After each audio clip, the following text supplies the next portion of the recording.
ఆంధ్ర రాష్ట్ర అవతరణార్థములు 12 సంవత్సరములు, శ్రీ శంకరాచార్యాబ్దములు 2095 సంవత్సరములు, శాలివాహన శతాబ్దములు 1948 సంవత్సరములు, శ్రీ రామానుజాచార్యాబ్దములు 1009 సంవత్సరములు, భారత స్వతంత్రాబ్దములు 79 సంవత్సరములు, ఇంగ్లీష్ సంవత్సరం 2027 సంవత్సరం. అథ బ్రహ్మణ ఆయు ప్రమాణాదికం శ్రీమతో భగవద్దివ్యనాథకమల జాతస్య పరార్థపరిజీవినః చతుర్ముఖ బ్రహ్మణః పరమాయు వర్షశతమేవ తత్తమాన సౌరార్థాః 3,11,04,000 సంవత్సరములు. ద్వితీయ పరార్థే ప్రథమ వాసరే గత ఘటికాదయః ఘడి 17 విఘడి 42 ప్రాణకాల గురువక్షరోచ్చారణకాలః 3 నిమేషः 19 రమణత్రయः 3 సంప్రతి నిరుద్ధే త్రుటౌ గతసౌరమాసాదయः 21,42,732 ఇదానీం శ్వేతపరాకల్పే స్వాయంభవాద్యాః షణ్మావదాః సప్తమే వైవస్మన్వంతరే 27 మహాయుగాని గతాని అధునా 22వ మహాయుగే వర్తమానం కలియుగం యవ క్రియతే. యుగం భవేద్ వత్సర పంచకేన యుగానకు 12 వర్షష్ట్యా అనే ప్రమాణంచే ప్రభవాద 5 సంవత్సరములు ఒక యుగము చొప్పున 5 × 12 60 సంవత్సరములు 12 యుగములుగా అవుతున్నవి. ఇట్లుగా కృష్ణయజుర్వేద దైత్రీయ బ్రాహ్మణం 10వ ప్రభావము 4వ అనువాదము చెప్పుతున్నది. సంవత్సరోజి వత్సరోజి ఇదావత్సరోజి ఇదవత్సరోజి ఇద్వత్సరోజి అని ఇందులకు విద్యారణ్య భాష్యము. ప్రభవాదిషు 6 సంవత్సరేషు ఏకైకస్మిన్ చక్రమేణ సంవత్సర పరివత్సరాది శబ్దాः వర్తంతే. హే అగ్నిత్వం సంవత్సరోసి ప్రభవాద రూపోసి పరివత్సరోసి విభవ రూపోసి ఇదావత్సరోసి శుక్లరూపోసి ఇదవత్సరోసి ప్రమోద రూపోసి ఇద్వత్సరోసి ప్రజాపతి రూపోసి పంచస్వేదేషు అనుగదాగ్రహ వత్సరః ఏతద్రూపోసి ఏవం ఇంద్రజ శ్రీముఖ భావ యుగాదిషు ఏకాదశిషు పంచకేను యోజయితవ్యం. అనగా ప్రభవాద 5 సంవత్సరములలో 1 సంవత్సరము, 2 పరివత్సరము, 3 ఇడావత్సరము, 4 ఇదవత్సరము, 5 ఇద్వత్సరము అని నామములు కలబై ఉన్నవి. ఇటులనే 5 సంవత్సరములకు నామములు తెలియదగి ఉన్నవి. ఇప్పుడు నిత్యదేవతాకముకు 8వ యుగమున వర్తమానమున పంచవత్సరాత్మకముకు 8వ యుగమున 5వది అగు ఇద్వత్సరము అను నామము గల ఈ పరాభవ సంవత్సరము అనల దేవతకమైనందున ఇందు రజత దానము విశేష పుణ్య ఫలప్రదము. శ్రీ పరాభవనామ సంవత్సర ఫలితము.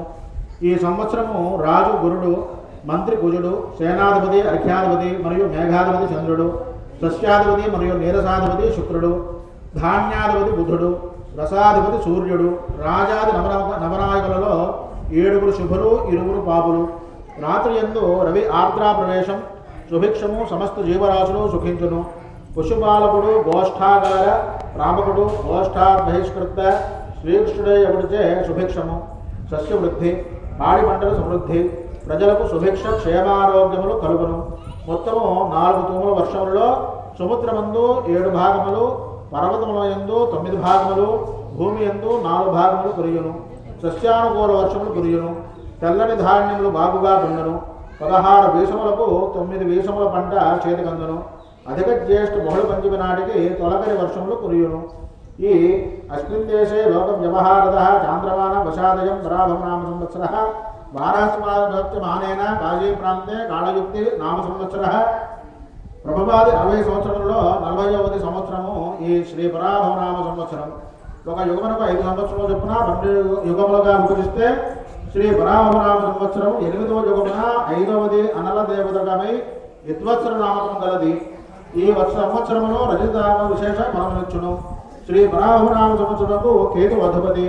తీర్థయాత్రలు చేయుట, గంగానది మొదలైన పవిత్ర నదులలో స్నానము చేయుట, మతపరమైన వేడుకలలో పాల్గొనుట, ధర్మం మరియు మోక్ష నియమావళిని ప్రచారం చేయుట, మోక్ష మార్గం అన్వేషించుట, తమ పనుల్లో ఆలస్యం చేసుకొనుట, మూఢభక్తి, మంత్రతంత్రములు, యోగాభ్యాసము, వేదాంత విచారణ, దైవభక్తి, వైరాగ్యము, జ్ఞానము, స్ఫోటకము, పూర్వీకుల వైభవాన్ని విచారించుట, పితామహాది సంబంధ లాభములు మొదలైనవి కేతుకారత్వములు.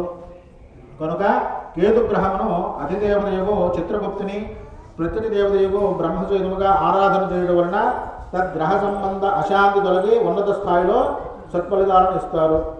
వర్షలగ్నంలో తృతీయ అష్టమాధిపతి శుక్రునికి మీనరాశి యందు ఉచ్చస్థితిచే అధికమైన విస్తారమైన భూమి కలిసి రావడం, దేశంలో దాన సన్మానాలు పెరగడం, సరైన సమయంలో సరైన నిర్ణయాలతో దేశ రాజకీయ పాలక వర్గాలు తోట్రుపాటులు లేకుండా నిర్భయంగా ముందుకు సాగుతాయి.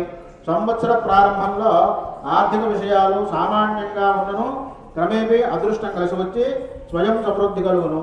ఇతరులపై ఆధారపడకుండా స్వయంగా సంపాదించిన ఆస్తి వలన స్వయం సమృద్ధి. తెలివైన మరియు ఖ్యాతి చెందిన పాలకుల నిర్ణయాల వలన దేశం సుసంపన్నమవడం జరుగుతుంది. యుద్ధాలను ఇష్టపడడం, ఇతరులపై ఆధిపత్య ధోరణిని ప్రదర్శించడం, అధిక రక్షణ నిల్వలు కలిగి ఉండడం, సంప్రదాయాలు మరియు ఆచారాలకు అనుగుణంగా ప్రసిద్ధి చెందడం జరుగుతుంది.